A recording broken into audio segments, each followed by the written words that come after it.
kolegama i našim muzičarima, a vama, dragi gosti, dobroveče. Dobrodošli na 4. veče izvorne muzike. Vjerujem da su mnogi sa nestrpljenjem čekali ovaj dan i da ćete uživati u muzici i druženju koje vas očekuje. Prije svega želim da se podsjetimo kako je sve počelo.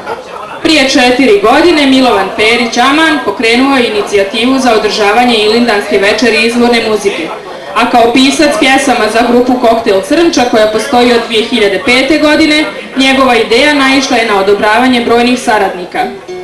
Vas, ljubitelje naše tradicionalne izvorne muzike, večeras očekuju nastupi na daleko poznatih izvođača, ali prije nego što počnemo želim da vas obavijestim da ovo naše druženje ima humanitarni karakter.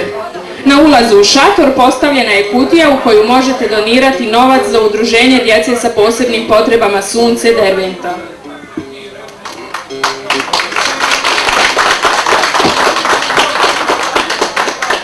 Ostalo je još da predstavi muzičku pratnju. Goran Bjelić svirat će violinu, a šargiju Đoka Trgić.